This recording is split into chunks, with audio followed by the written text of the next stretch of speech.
May nakaupo ba? No, wala. We'll go. Ay, Danica. Hi!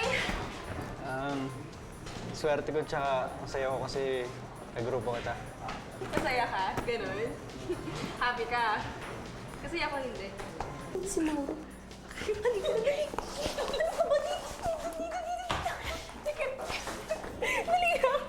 Hindi pa rin talaga kita maintindihan kung bakit kailangan mo gawin yun kay Mauro. Alam mo, hindi mo naman kailangan intindihan eh. Anong hindi? Alam mo, wala naman siya ginagawa sa'yo eh. Eh kung magalit sa'yo yun at gantihan ka. Itong babae na to, siya ang naglagay ng ipis sa bag ko. Oh, wait! Ako na yung nakikiusap sa inyo. Kaibigan ko siya. Alam nyo, in fairness, ngayon ko lang kayo napagmasdan pero bagay pala kayo, ha? Salamat ah. Congrats nga pala sa'yo, tsaka sa grupo natin.